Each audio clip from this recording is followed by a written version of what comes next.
When we never pause, never listen, never rest, we miss the opportunity to connect to the sacred part of us that shows up. And a lot of people are like, well, I rest when I go to bed. No, in the midst of the busyness, do you take a minute and just absorb the silence? That's the lack that we don't really pay attention to in these busy days.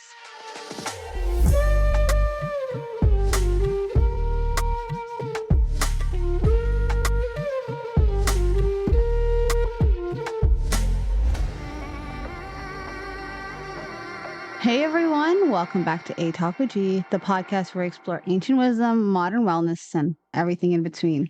I'm your host, Gia, and guess what? We made it. Today, this is our final stop in our Chakra Healing with Shadow Work series.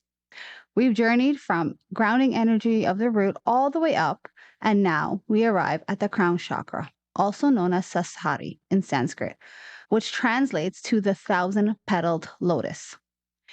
This chakra sits right at the top of the head and represents our connection to the divine, however you may define that.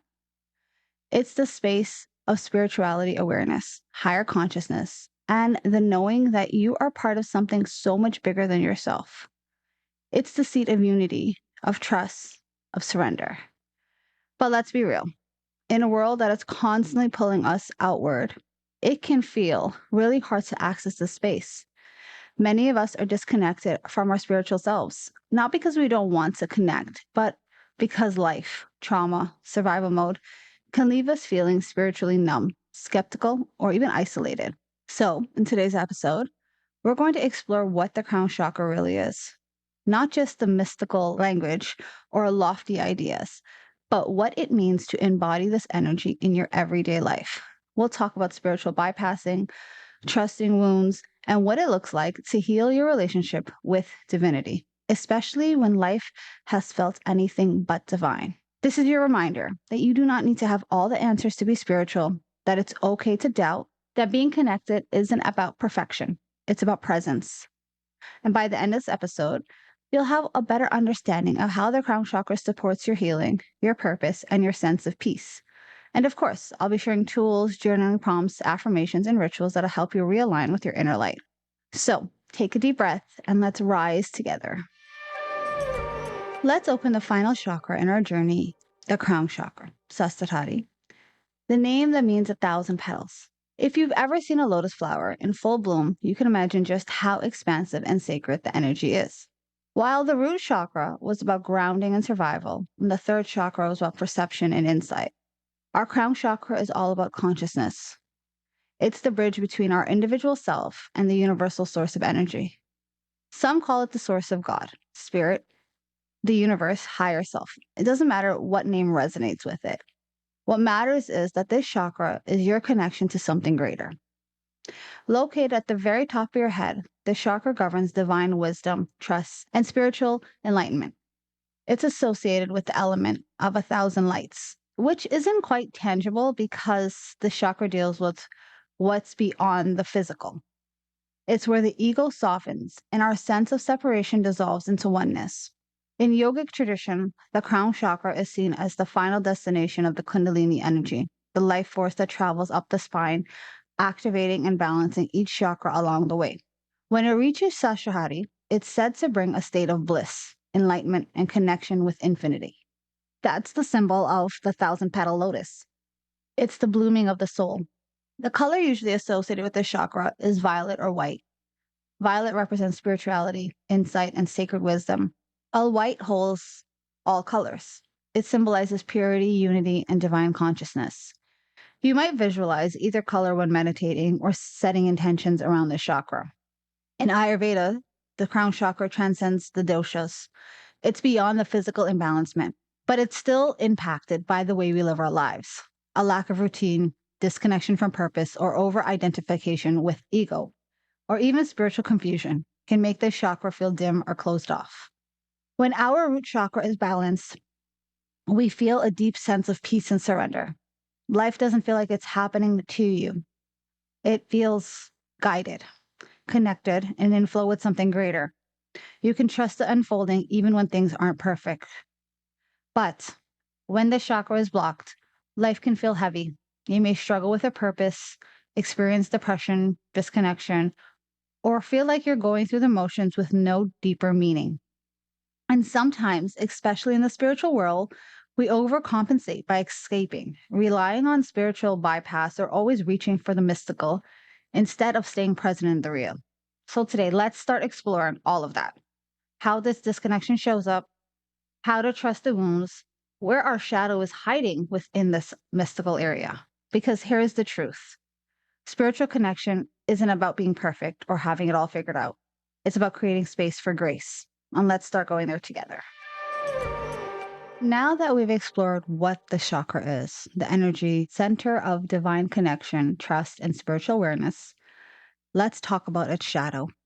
What can be hidden there and why? Unlike some of the other chakras, crown chakra blockages aren't always loud and obvious. They show up as emptiness, numbness, or that quiet feeling of being disconnected from meaning. You might be going through the motions of life, but instead you feel untethered, like something bigger is missing. One of the biggest causes is spiritual disconnection. This can come from trauma, grief, or just living in a world that prioritizes logic over intuition. Maybe you were taught that spiritual beliefs were silly or dangerous. Maybe life has hit you so hard that it's hard to believe anything beyond the physical. When that trust in something is greater gets broken, it's like the door of the crown closes. Another root cause is over identification with our ego. We all have our ego. We all need our ego. It helps us function in the world. But when we get caught up in the need of control or to prove ourselves to others or constantly do to feel worthy, we lose touch with the deeper being. Our crown chakra invites us to step back. You see, this is the chakra of surrender, not striving. When we're stuck in achievement mode 24/7, the soul whispers get drowned out. There's also the shadow of being spiritual bypass, using spiritual anger or practices to avoid doing real inner work. Maybe you've been told, just trust the universe, or everything happens for a reason. When you're struggling, while those ideas might be true, they can become tools of avoidance. The crown chakra isn't about escaping your human experience, it's about embracing it while staying rooted in a higher awareness. Sounds a bit like a double edged sword there, right? Another block is isolation. You see, the crown chakra connects us to the oneness. But when we've been hurt, rejected, or feel misunderstood, we often withdraw from it. Emotional isolation can easily turn into spiritual isolation. We lose faith, not just in others, but ourselves, in life, in love. We start to say, but who cares? And lastly, lack of stillness. We live in a noisy, fast moving world. This chakra is subtle. It speaks through silence and stillness, presence. When we never pause, never listen, never rest, we miss the opportunity to connect to the sacred part of us that shows up. And a lot of people are like, well, I rest when I go to bed. No. In the midst of the busyness, do you take a minute and just absorb the silence? That's the lack that we don't really pay attention to in these busy days. If any of those reasons resonated with you, I want you to know you're not alone. It's incredibly human to question, to feel disconnected, or to carry doubt. This chakra healing isn't about having faith. It's about being able and being willing to rebuild that trust, one quiet moment at a time. Now, the crown chakra isn't about doing, it's about being. I've said that a few times already. And with that, the energy comes some of the most profound yet challenging lessons in our spiritual path. Let's start with the theme core of this chakra. This theme is something I've avoided for many years, and now I've come to find out that it's probably something I should have just embraced. Surrender. You see, this chakra teaches us that we don't have to carry it all alone, that there's something bigger guiding us, even if we don't always understand it.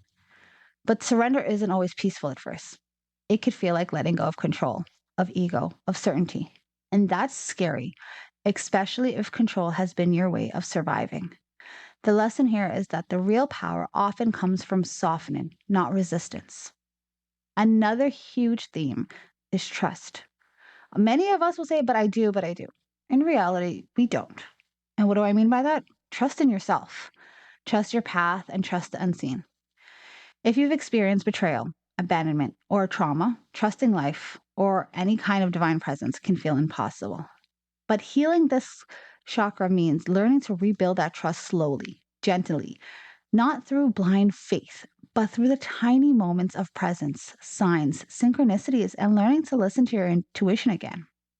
The crown chakra also brings the lesson of unity consciousness, that we are not separated, not from each other, not from earth, not from spirit. That doesn't mean lose your individuality, but realizing that underneath all the stories and identities, we are made from the same energy. This is where compassion is born. When the crown is open, judgment fades and understanding deepens. You start to see others not through fear or comparison, but through love. And then there's meaning. So many of us struggle with existential questions. Why am I here? What's the point? The crown doesn't necessarily give you one size fits all answer, but it does help you feel connected to a greater purpose, not just your career or goals, but your soul path. It's where peace comes from knowing that even if you don't have a full map, you're still held. Lastly, the crown invites us to embrace mystery. Not everything can or should be explained. The rational mind loves control, but the soul thrives in wonder. Sometimes just sitting with the stars or in silence or in awe of life's beauty. That's where the healing happens. You don't need to solve mysteries to be part of it. So, if the third eye chakra is insight, the crown chakra is integration. It's where everything you've been healing, your root, your heart, your voice, comes together in divine harmony. And that is the invitation of the crown chakra to live, not from fear, but from faith, not blind faith, but embodied, anchored, and compassionate trust. A quiet knowing that you're not alone, you never have been. Alrighty, everyone, let's talk about how the crown chakra, even though it's the most spiritual and ethereal of all the chakras, still shows up in our physical experience. Unlike the lower chakras, which are deeply tied to digestion, reproduction, immunity, and survival, the crown chakra transcends the body. It's beyond the elements, beyond the doshas, and beyond the physical form. But that doesn't mean it's disconnection from your health. In fact, your relationship with the divine, or lack of, therefore, can directly impact how you feel mentally, emotionally, and physically. Here are a few common signs that your crown chakra might be blocked or underactive. Chronic fatigue, or feeling energetically drained for no clear reason. Mental fog, confusion, or feeling disconnected from reality. Depression, especially when it's rooted in spiritual disconnection or existing crisis. Migraines or pressure at the top of the head. Sleep disturbance or vivid, unsettling dreams. And a deep sense of disillusionment, feeling like life has no meaning. Now, when the crown is overactive or imbalanced in a different way, the other direction you might experience is disassociation, like living on the clouds, not out of touch with reality. Spiritual bypass, using spirituality to avoid real emotions or real life responsibilities. A sense of superiority, like you're awakened or enlightened more than others. An obsession with spiritual tools, practices without grounding to daily life. Now, if you've experienced any of the things I've just listed, which I've listed quite a few, you might want to take a deeper look at your crown chakra. Now, in Ayurveda, it goes beyond saying the physical doshas do not associate with the crown chakra, but we can still absorb how imbalances manifest. When you're out of sync with the crown, our vata dosha tends to be the most affected. Why? Because vata governs movement, the nerve systems, and the subtle body. When vata becomes aggravated, we feel ungrounded, scattered, and overwhelmed, and this can cut us off from the clarity and spiritual presence. To bring the crown chakra back to balance, we actually need to learn to ground first. That's right. Sometimes the most spiritual thing you could do is ground. Take a nap, connect to nature, put your feet in the dirt, touch a tree, hug a tree, eat warm, nourishing things, stop eating everything cold and frozen. Because if the lower chakras aren't stable, it's hard to fully open the crown. Healing our crown chakra isn't about escaping your body. It's about living in alignment with your spirit, through your body. You don't have to be a monk or live in a mountain to be connected. You just have to create a space to listen, soften, and trust again. Now, crown chakra meditations are sometimes fun and sometimes scary. And if you are in a good spot, you're not driving, not operating, not walking, I invite you to take a minute to dive in here with us. Find a comfortable seat, positioned, or lay down. Gently close your eyes and take a deep breath in through your nose and out through your mouth. Bring awareness to the top of your head, your crown.